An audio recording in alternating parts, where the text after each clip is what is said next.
Ladies and gentlemen, we are live. We are here for the Eagles Ravens pregame show. I'm your host, Piero Baptiste. I'm here with Mr. Marco Fripp Owens. Brother, how are you doing? Big matchup today, man. Yes, sir. It's the Brother Bowl. Well, dub to those who celebrate. It's I, the one and only, Marquil Flip Owens, and we ready for war, brother. We are Yeah, ready man. for war. Just before we came on, the Eagles released their inactives for the game today. I'm just gonna read them off here. Darius Slay, Devontae Smith. He is not playing. I know they said he was going to test his hamstring pregame, but I guess they determined that they didn't want to risk it. Nick Gates, Darian Kennard, Trevor Keegan, and Johnny Wilson. Those are the inactives for today.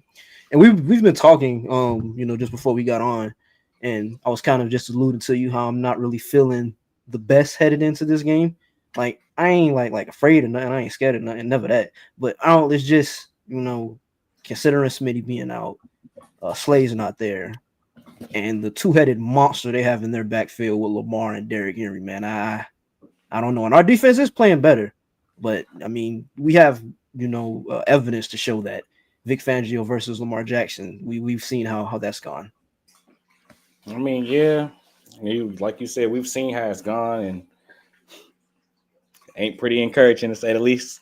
But I mean, I guess for me, how I looked at it all week, I mean, Lamar's playing out of his mind. We could go on and on. First in passer rating, first in touchdowns, first in passing yards, rushing yards for a quarterback, first in total touchdowns, first in EPA per play, blah, blah, blah, blah, blah. He's probably the league's MVP. We have these conversations about Saquon and what Derrick Henry can do and all that, but he's taking his game to another level, which is crazy to say compared to what he did last year. But just in general, I mean, I think it's going to be interesting. And at least how I saw it when I was doing my research, I think the best thing the Eagles could do for this football game is just kind of take a playbook out of the Pittsburgh Steelers. And I kind of said something similar a few weeks back when they played Jaden Daniels the week before we did. And then we kind of played them, and you saw a little bit of them do a little something similar to what Pittsburgh did.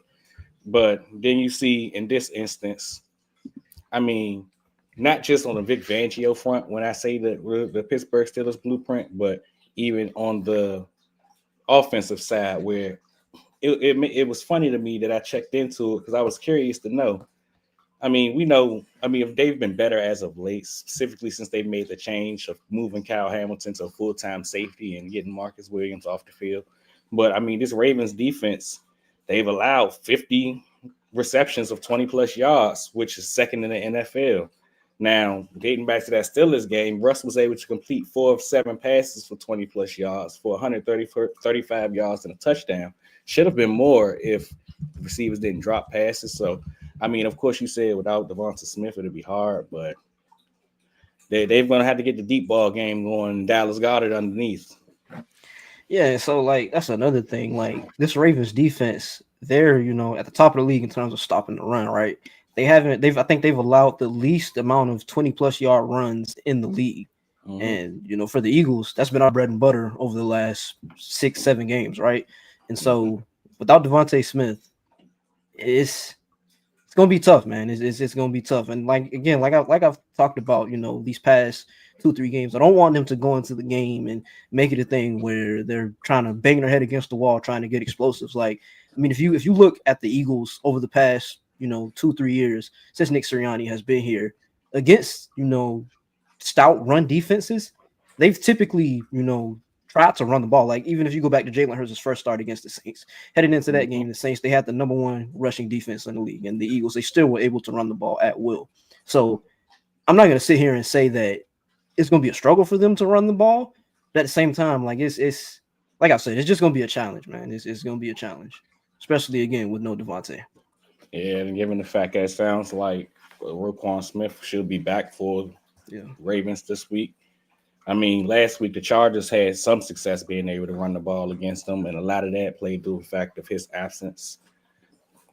Honestly, I think in the Devonta Smith front, it kind of comes down to just like you're gonna have to take a page out of their playbook where it's not gonna work early. It probably won't work early, but you're gonna have to stick to it, keep it going, keep pushing. And I mean, we've talked for weeks now about what not Devontae, what Saquon Barkley has done to teams, and specifically in the second half of football games.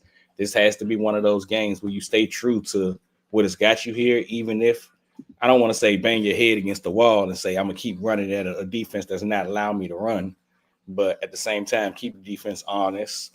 Now, what I'm intrigued to see is exactly where else do they get production from outside of AJ Brown? I mean, I mentioned Devonta. I mean, I mentioned, damn, I'm clearly I missed Devonta Smith, but I mentioned Dallas Goddard. I mean, they probably get Saquon a few passes out of the backfield, but where do you see production coming from now that there's no Devonta today? I mean, not even just not Devontae. Johnny Wilson's inactive too. So like somebody out of Jahan, they activated Paris Campbell. I know he's had a touchdown early this year. Somebody's gonna have to step up. I mean, in my head, I know I've made this a thing, but I'm thinking it's Jahan.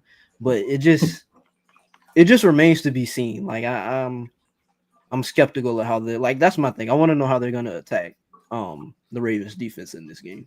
Because I mean, you can funnel targets to AJ, but at the same time, like if he's your main target, it kind of makes it not makes your passing game one dimensional, but it kind of makes it easier for the defense to defend you because they know, majority of the time your targets are gonna go to AJ. And see, that's the thing about this Ravens defense is so confusing. Typically heading into a game, I usually run down the stats for us of how their defenses utilize the coverages and all that. The best thing that I can say on this front is they don't play base defense. I mean, they rarely play base defense, but otherwise, I mean, I ain't they kind of a lot like us. They do a lot of everything. But even them, they include their fair share cover too. Like they do a lot of everything. They're going to do a lot to confuse you. I'm pretty impressed by what Zach Orr has been able to do in his first year as a defensive coordinator and just his meteoric rise up to this point. I mean, because their whole staff left after last year, right?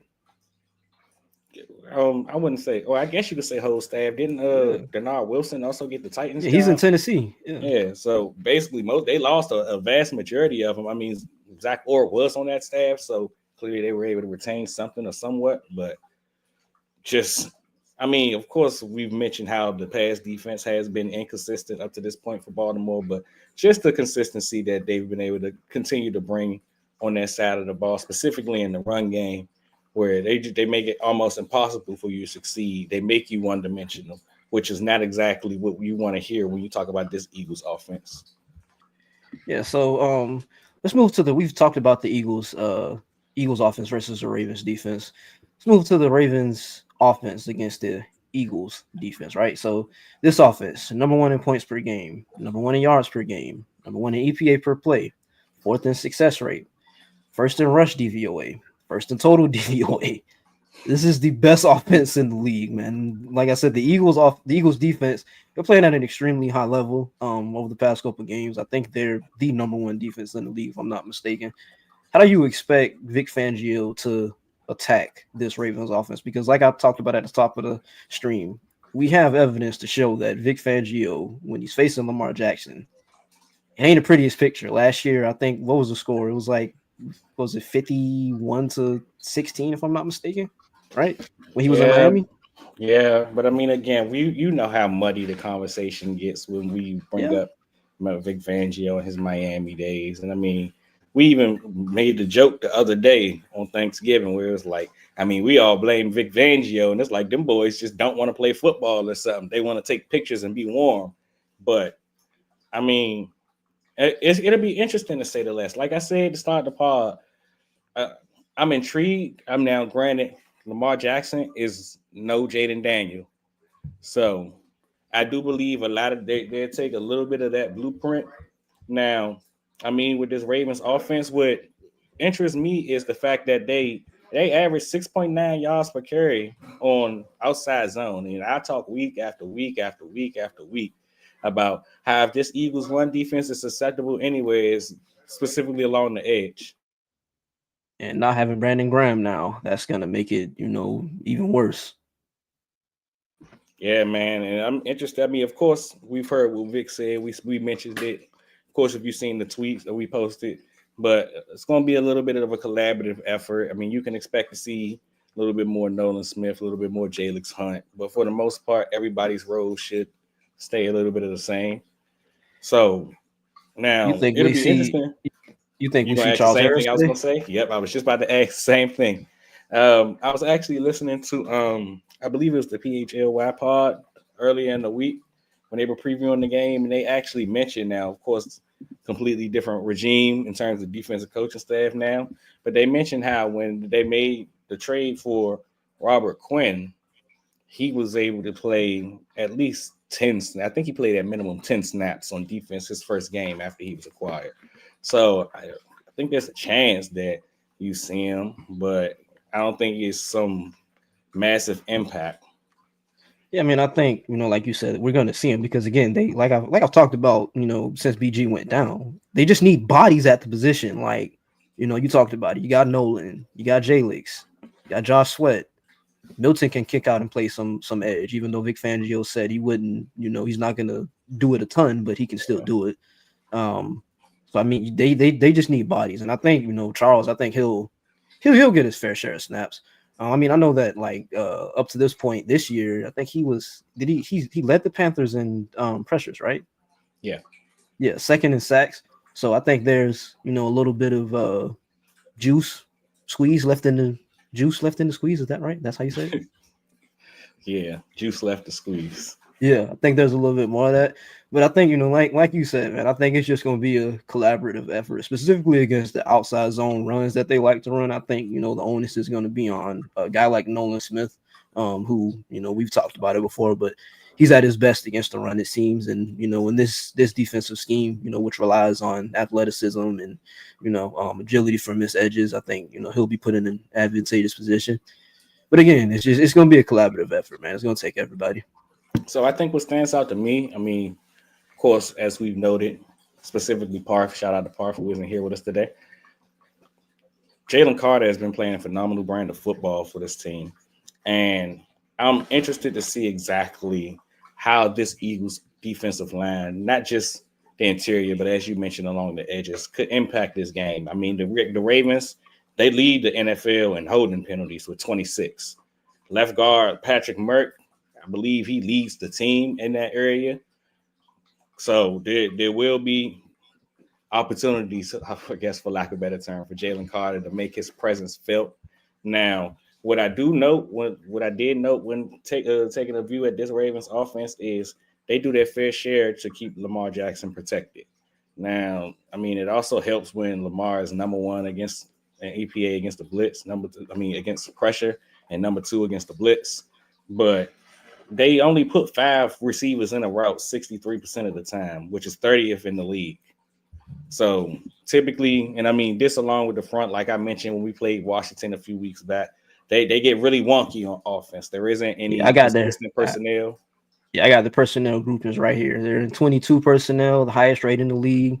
20 personnel, second highest. 21, third highest. 31, fourth highest. So they do a lot of everything. Exactly, man. So and that's what's going to be interesting for this Eagles defense. How exactly do you commit the bodies to the run game while staying true to your coverages? But I think that's where a guy like Zach Bond, he proves to be a huge advantage in this game. Like we've seen it against the Saints, we've seen it against Washington, against these kind of zone run based teams, right? So how they kind of use him as a pseudo edge, pseudo linebacker, and also Cooper DeJean against the run. I think he's shown that he can fill gaps and play the run very well. So I mean, I think it's they're equipped to do it. Like they're better equipped than what Vic was in Miami when they faced Lamar Jackson the first And time that's the around. They're big thing better for equipped. me. Yeah. That's the big thing for me right there. They're much better equipped than what he was. Now, still talking about Lamar Jackson, arguably the best quarterback in football this year. So it's like I said at the top, man. It'll definitely be interesting to see exactly what happens when the rubber meets the road, for lack of a better term. Yeah. So there was a report today, just switching gears here, that came out this morning about Nick Sirianni and Jalen Hurts and all the conversations that they had over the bye week. I thought it was interesting, man. Like as much has been made about their relationship and how they kind of, for lack of a better term, don't get along, and just seeing how they've been able to, kind of come together, get the offense on the right track. What do you think about that? Like I said before, man, It was never. I don't want to say it was never a big deal because you know how I feel about. Sometimes I just felt they didn't see eye to eye in terms of what Jalen wants to be as a quarterback or what wants to do offensively and what Nick wants to do offensively. At the same time, I do think this was a big, based on what the report said, at least this was a big step. The mass amount of time that they dedicated to speaking with each other, the brain power that went exactly into it. I mean, it sounds like it was a collaborative effort, not just by the coaching staff, but basically all 11 men on the offense. We wonder who was responsible. We talked about it a few weeks ago, and it sounds like everybody, honestly. So just to see exactly the relationship is in a much better place. Which I mean, given where we started, is it says a lot. I don't know. Like, I'm not gonna say I think it's been overplayed or over exaggerated. At the same time, like it's good to see that if there was something there, they've kind of put it behind them and kind of come together for the greater good of the team. I think that's the main thing for me.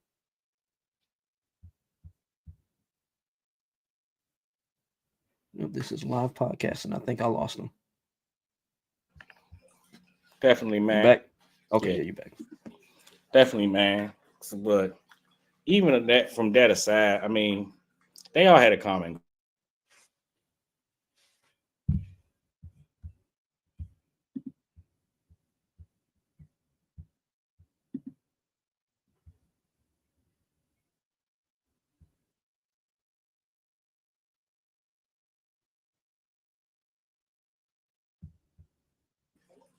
We continue to harp. We continue to harp on this 3 year window, and I think that they understood that they couldn't do it alone. Basically, Yeah, they was gonna need each other at I some mean, point. as much as Nick likes to harp on connecting and the whole team atmosphere and culture and things of that nature, like I think they know that they had to come together and figure it out sooner or later. Like it's I don't think it wasn't a thing where it was as bad. Like I said, I don't think it was as bad as people made it out to be. No, no, no. Like I continue to say, I just think it's two people who have their beliefs, ideologies, and I mean, specifically in this league, when you headstrong on something specific, it's hard for somebody to get you off of it. Yeah. So finding And I mean somebody, the thing we can point towards is just Nick. He's shown the ability before to kind of remove ego and kind of put, like you said, being, I guess, in terms of like headstrong, kind of putting that to the side. So yeah, man. And I guess you could also note to the fact that I guess we can give Kellen some credit. Between Kellen Moore and I believe they noted Kevin Patullo, who was also there. mhm, But give Kellen some credit. We noted how early on in the season, well, not early on in the season, but we remember when the initial report came out about how they didn't get along. It was said how Shane Steichen was the middleman. They initially needed somebody to play middleman in between them. So it's great to see how Kellen has basically come in and kind of just made himself at home in the facility with this specific coaching staff and with the players. yeah. So just before we get out of here, how you feeling heading into this game, man? Like we talked about the Eagles offense against the Ravens defense. We've talked about the Ravens offense against the Eagles defense, man. What's your vibe heading into this game? I mean, a bit up and down. Like I continue to say, it's Lamar Jackson. I tweeted a few weeks back. I'm not scared of the Baltimore Ravens. This football team, there's a lot about this football team that's beatable. But that guy in the number 8, that thing right there, he scares me. There's a reason that that's the reigning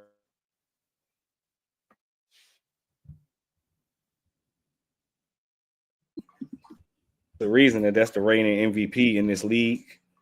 Now, I stumbled across some statistics this week doing some prep, and I mean, we all know that Lamar basically doesn't lose NFC games. His only loss to the NFC is to Daniel Jones, coincidentally. But he's 23-1. Well, Jalen Hurts has a career record of 13-4, 13-5 if you count the Super Bowl, but 13-4 against the AFC. Now, what's special about that? I mean, of course, 13-4, whatever. That's not too great. I mean, it's good, but whatever. Is 3 of those losses came in his first year as a starter in 2021, which means over the last 2 years, Jalen Hurts has only lost one game against the AFC. So it's not like he hasn't had his fair share of dominance there as well. So there's there's nothing to be afraid of in my book. I think it's as long as we get great quarterback play on both sides of the ball, we'll see a magnificent football game. I do think that the defenses will do a great job of limiting. I made a joke to myself that everybody's talking about both of these guys breaking Eric Dickerson's record, and what if this game is the reason neither one of them reached 2,000 yards because they do such a good job of limiting them. But And that's the main thing for me. Like these two teams match up so well. Like whatever one does well, the other one takes it away well. Whatever one doesn't do well, the other one does do well. So I think it's definitely going to be a very very very good matchup. Um, Main thing is for me though is just the passing game. I want to see what their plan is without Devontae. Like, Alice got it. and even yeah, I mean yeah, you can say that, but we thought that last week too. I mean, for the most part, Dallas was involved. I mean, he would have looked a little better if Jalen didn't miss him, Yeah. but he was involved for the most part. And I mean, even this game as well. I mean, the Ravens are a bottom 10 team in terms of playing against tight ends. So if there was anywhere to get production of anyone to get production from, Dallas Goddard should be the first one to raise his hand. Yeah. I think offensively we'll see them utilize a lot of like play action. Because I mean they've increased their usage of it over the past couple of games, but I think that's gonna be a huge onus. Like I wouldn't be surprised today if the first Eagles offensive snap is under center play action. Yeah, they've been trying to trend to that. Like me and Park talked about it, I think a couple of weeks ago. It's like their tendency breaker that they're trying to get away from since after the bat. But I mean, I don't know. I guess just to challenge you a bit.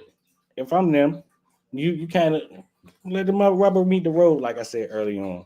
You got this big toy in Saquon Barkley, and I mean, I think you kind of got to stay committed to what got you here. I mean, we Yeah. talk week after week, specifically you and I, about the worst thing that this Eagles offense could do is just revert back to this. We're going to throw the ball all over the field type of team. That's not your identity. Yeah. And even in a matchup like this, where that's a great idea. I mean, I think you can throw the ball over the field against this defense, but that doesn't mean that you get away from what makes you you. Mm-hmm. I mean, it's like we've alluded to, throughout this stream. Like typically against, stout run defenses, they aren't afraid to run the ball. They'll run it right at you. Certainly, man. So, I mean, before we get out of here, if you had to give us a prediction, what would you say, man? You said that we need to invest in Pierre's dog and his church. I think it's gonna be a good game. Definitely think it's gonna be a good game. I think it'll be competitive. But I'm not gonna lie to you, brother. I gotta stay true to the brain. Going 34-28 Ravens. That's a whole lot of points being scored. I mean, much more I than think I yeah, I think. think it's gonna be a high scoring game. It's definitely gonna be a high scoring game. I just without Devontae, specifically in this matchup, like against this Ravens offense that is number one or at the top of the league in numerous categories. I don't know if without Smitty, without our full arsenal of weapons, I don't know if we have the firepower, I guess, to keep up with this offense. I mean, people like to say that Pittsburgh Steelers, if it ain't the Kansas City Chiefs, it's the Pittsburgh Steelers where the House of Black Magic is in the NFL. So there could be that. But I just like to think that Pittsburgh put a lot of good on tape about this football team. Honestly, they put a lot of good on tape about each other. And I mean, that's a divisional game. They're supposed to match up well. But I'll I say mean, this. I'm I'll not say this before expecting you them go. to go for Before it. you go, I'll say this. For the Eagles win this game, I'll say if they kind of get down to what I called it last week, that Black Air Force One Yeah. style of football. And that's They exactly got what to I was get about to allude to. yeah. Where I think today's game, you talked about how high powered this Ravens offense is. And I mean, for the most part, they are. But I mean, this Eagles defense isn't no slouch. They are number Mhm. one in across the board in a lot of different statistical categories. So I'm honestly interested to see how they want to attack us. I mean, they love attacking the middle of the field, specifically, most notably to the tight end position. Of course, when you got Likely and Andrews, that's a cool thing to do. But I mean, they like you said, we're a lot of similarities of one of each other. Where the Ravens, they want to get Zay Flowers going with the deep ball. This defense predicates on not allowing you to throw the ball down the field. I think if you take away Zay Flowers, you kind of commit the bodies into the run game and basically say, other guys beat me. Like, make Rashad Bateman beat you. Make Nelson Aguilar beat you, unlike Aguilar. But I think if you can put them in a position, this game to me is going to be the finest exhibition of Zach Orr and Vic Fangio. If you ask me, the final score would probably be, I got to stay true to it, Birds 20, Ravens 17. All right. So we'll be back for a post-game show. Shout out Parth in the chat, just popped up. Go Birds. But yeah, we'll be back. Post-game show, I'm thinking around 7:45, 8 o'clock-ish. For a post-game recap stream thing. So to all 58 of you that joined, appreciate you for tapping in. Go Birds. Go Birds. Raven down. Stick a fork in them.